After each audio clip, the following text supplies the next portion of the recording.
오늘 묵상할 본문은 요한복음 7장 14절에서 24절까지입니다. 유대 종교 지도자들이 예수님을 죽이려고 마음을 먹게 된 계기가 있었다. 예수님이 베데스다 연못가에서 38년 된 병자를 치유하신 사건이 그 발단이었다. 하필이면 그날이 안식일이었던 것이다.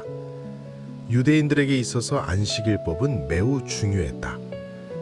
안식일은 하나님의 선민이라는 그들의 정체성과도 직결되어 있었기 때문이다. 그래서 그들은 안식일 준수에 목숨을 걸었다.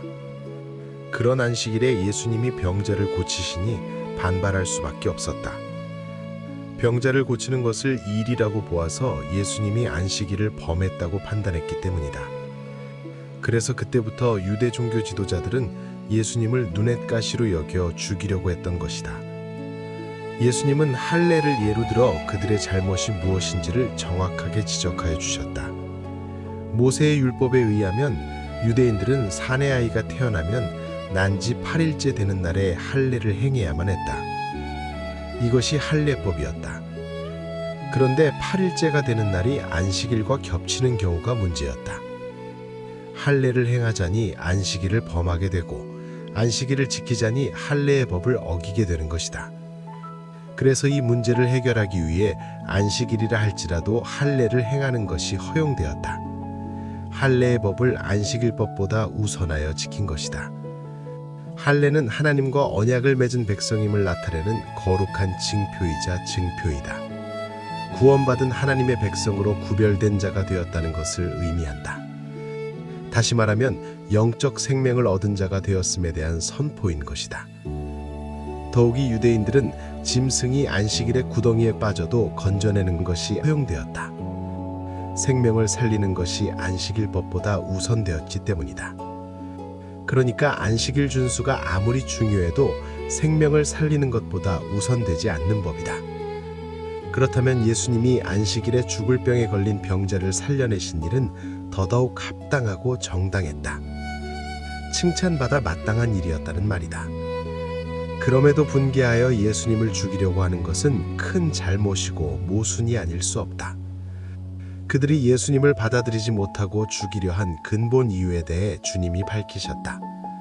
하나님의 뜻을 따르려는 사람은 누구든지 이 가르침이 하나님에게서 난 것인지 내가 내 마음대로 말하는 것인지를 알 것이다. 그들이 예수님을 받아들이지 못하고 죽이려 한 이유는 그들이 하나님의 뜻을 따르려는 사람이 아니었기 때문이다. 겉보기에는 율법의 문제이고 안식일 문제이고 권위의 문제인 것 같지만 그 근원은 하나님의 뜻을 따르려는 마음이 없기 때문이었던 것이다. 마음은 원이로 돼 육신이 약해서 하나님의 뜻을 따르지 못한 것이 아니었다. 하나님의 뜻을 따르려는 마음 자체가 그들에게는 없었던 것이다. 이러한 자들은 눈에 보이는 겉모양만으로 사람을 판단하는 경향이 강하다. 다시 말해서 자신의 감정, 자신의 판단, 자신의 주장, 자신의 호불호, 자신의 선입견 같은 것으로 사람들을 대하기에 객관성을 가지기가 아주 어렵다. 하여 그들은 주님의 가르치심과 행하시는 모든 것이 하나님으로부터 온 것이라는 사실을 알지 못한 것이다. 또한 예수님이 자기의 영광을 구하는 자인지 하나님의 영광만을 구하는 진실하고 불의가 없는 자인지도 제대로 분별하지도 못한 것이다. 예수님의 이 지적은 단순히 유대인들의 완고함을 책망하기 위한 말씀이 아니었다. 인간이라는 존재의 근본적인 영적 상태를 드러내는 선언이었다. 그들이 주님을 배척하고 진리를 분별하지 못한 것은 정보의 부족 때문이 아니었다. 마음의 방향이 하나님을 향해 있지 않았기 때문이다. 인간에게는 근본적으로 하나님의 뜻을 따르려는 순종의 마음이 없다. 이것이 타락한 인간의 실존적 상태이고 죄의 본질이다. 인간은 스스로를 중심에 두고 살아가기를 원한다. 하나님의 뜻보다 자신의 뜻이 기준이 되고 하나님의 영광보다 자신의 유익이 우선된다. 그러기에 아무리 분명한 진리가 선포된다고 할지라도 받아들일 수 없다. 그래서 그들이 예수님의 가르침을 배척하고 예수님을 죽이려고 했던 것이다. 그러기에 순종의 마음을 가질 수 있다는 것은 그야말로 기적 중의 기적이다.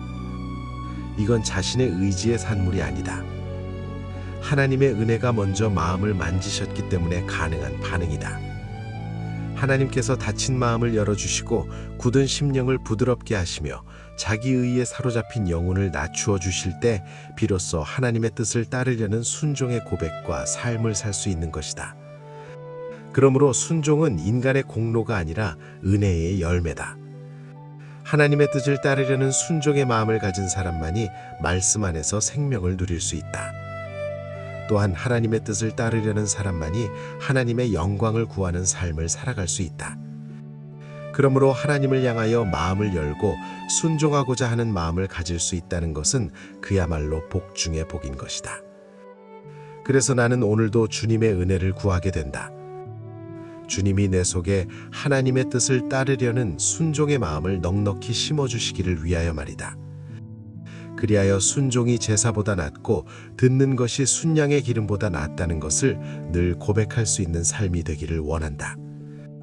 나의 모든 생각을 사로잡아 그리스도에게 복종케 될 수 있기를 또한 원한다. 여전히 하나님의 뜻을 따르지 못하는 삶의 부분들이 많이 있는 게 사실이다.